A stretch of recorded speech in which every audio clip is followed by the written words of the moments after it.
दांतों में फंस करके दाता ना भुला देना, दांतों में फंस करके दाता ना भुला देना। अरे ये जन्म अमोलक है, इसे यूँ ना गवा देना, इसे यूँ ना गवा देना। आओ संत महात्माओं परम प्यार से बोलिए धन्यकार जी। संत महात्माओं ने कहा जन्म अमोलक है, अमूल्य जन्म है, आखिर इसकी कितनी कीमत है? तो आओ संत महात्मा इस ओर इशारा दे रहे हैं कि इसकी जिस दिन तूने कीमत समझ ली, वास्तव में तू शुक्रिया अदा करना आ जाएगा, उसी दिन दातार का धन्यवाद देना आ जाएगा। आओ संत महात्माओं, एक व्यक्ति अपने जीवन से बड़ा गमगीन, बड़ा परेशान और आत्महत्या करने की तलाश में चल दिया, बहुत परेशान। उस व्यक्ति को एक व्यक्ति मिला, उसने कहा भाई आपका तो चेहरा बड़ा उतरा हुआ है, बड़ा मुरझाया हुआ, आखिर क्या कारण है? बोले बहुत दुखी हूँ, जीवन अच्छा नहीं लगता, जीवन का कोई फ़ायदा नहीं है। आओ संत महात्माओं, बोले क्यों नहीं? पास में एक संत रहते हैं, बड़े बड़े निराशी व्यक्ति उनके पास आते हैं, और तू भी जाएगा तो तेरी भी समस्या का समाधान हो जाएगा। वो व्यक्ति उन संत महात्मा के आश्रम में पहुँच गया। आओ संत महात्माओं, संत ने देखा व्यक्ति की ओर, व्यक्ति बड़ा सैडनेस में, बड़ा दुख में भरा हुआ। उन्होंने कहा बेटा बताओ। बोले महाराज जीवन नीरस है, जीवन में कोई आनंद नहीं है, मरना चाहता हूँ। बोले क्यों? बोले बहुत दुखी हूँ। बोले अभी आपकी दुख दूर होने वाला है, परेशानी सब कट जाएगी।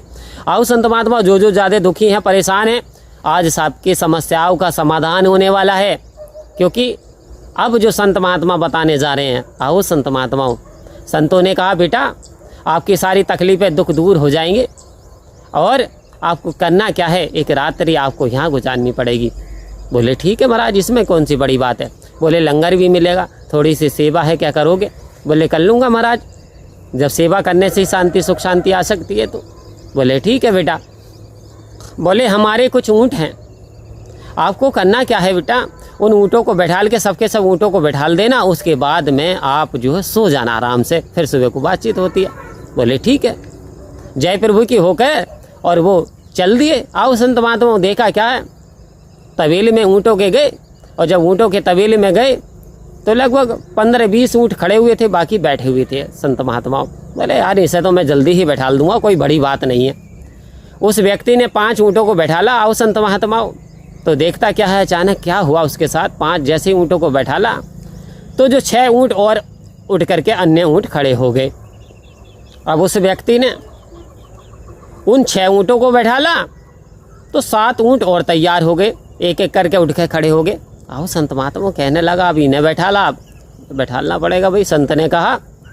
तो अब उसने 7 को बैठालने का प्रयास किया, जैसे तैसे उसने 7 को बैठाला। आओ संत महात्माओं, तो 5 और उठ करके खड़े हो गए। इसी प्रकार से पूरी रात उठाने बैठाने में लग गई, उठाने बैठाने में, जैसे बैठाता उठ जाते और उठ जाते, उन्हें बैठाता और उठ जाते। पूरी रात वो युवक सोया नहीं, उसकी आँख है बिल्कुल लाल ताल। अब सुबह को महाराज जी जब मिलते हैं कि बेटा नींद अच्छी आई होगी। अरे बोले महाराज क्या खाक नींद अच्छी आई? बोले क्यों, क्या हुआ? बोले वो जो आपके 15 ऊँट थे वो पूरी रात बैठे नहीं, यदि वो बैठते तो दूसरे उठ जाते, दूसरे बैठते तो ये बैठ जाते, ये उठ जाते, ये तो क्रियाकलाप चलता रहा, मेरी तो पूरी नींद खराब कर दी, हराम कर दी पूरी नींद उन ऊँटों ने। तो बोले बेटा अभी आपके प्रश्न का जवाब नहीं मिला। बोले क्या महाराज? बोले भी जीवन भी यही है, यदि बेटा जीवन यही है, 5 समस्याएं खत्म होती हैं तो 10 समस्याएं आन करके खड़ी हो जाती हैं, 10 समाप्त होती हैं, 10 को हल करते तो 3 खड़ी हो जाती हैं। ये तो जीवन भर चलता रहता है, लेकिन जो व्यक्ति इन्हें कस करके पकड़ लेता है, इन समस्याओं को कस करके कभी मत पकड़ो, इन समस्याओं को अपने गले पे मत लिपटाओ, यही है, अपने ऊपर मत लिपटाओ, परमात्मा के ऊपर छोड़ दो कि करन करावन हार तू सब कुछ तेरे पास, अंग संग तुझको देखे के दास करे अरदास, तू राजा अधिराज है मैं दासों का दास। हे परम पिता परमात्मा, अरे मैं कार्यकर्ता करने वाला कौन हूँ, मैं बोलने वाला कौन हूँ, मैं तो खाली माध्यम और बोलने वाले तो आप हो।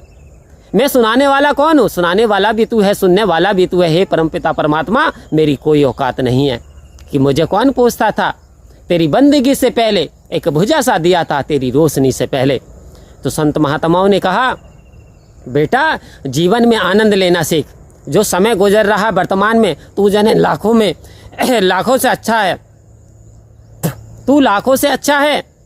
आओ संत महात्माओं, और तुझसे न जाने लाखों परेशान है, तो जीवन का आनंद ले, क्योंकि जीवन में समस्याएं तो आती और जाती रहेंगी, लेकिन ये जो समय है, ये जो बीत गया, ये वापस आने वाला नहीं।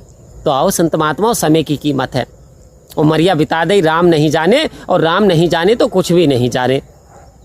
यदि परमात्मा की जानकारी इस मनुष्य जामे में नहीं हुई तो वास्तव में फिर संत महात्माओं जीवन का कोई परम उद्देश्य वो पूर्ति नहीं हो सकती। जीवन में खुशहाली जब ही है जब हमें परमात्मा का ज्ञान अर्जित कर लें, और सबसे बड़ी बात है इस परमात्मा का जब ज्ञान हमें मिल जाए तो हम इसके वचन पे चलना आ जाए, इसे कर्मों में ढाल लें। जब ज्ञान कर्म में ढल जाए तो जीवन का श्रृंगार बने। संत महात्मा कह रहे थे जीवन का श्रृंगार बन जाता है, जीवन सज जाता है जब ज्ञान कर्म में ढल जाता है। तो आओ संत महात्माओं, सतगुरु के एक एक वचन बड़ा बहुमूल्य है, इस पे यदि चलें, इसका फॉलो करें तो जीवन में ऐसी कोई बात नहीं जो खुशहाली ना आए, परेशानी ना जाए। आओ संत महात्माओं, परम प्यार से बोलिए धन्यकार जी।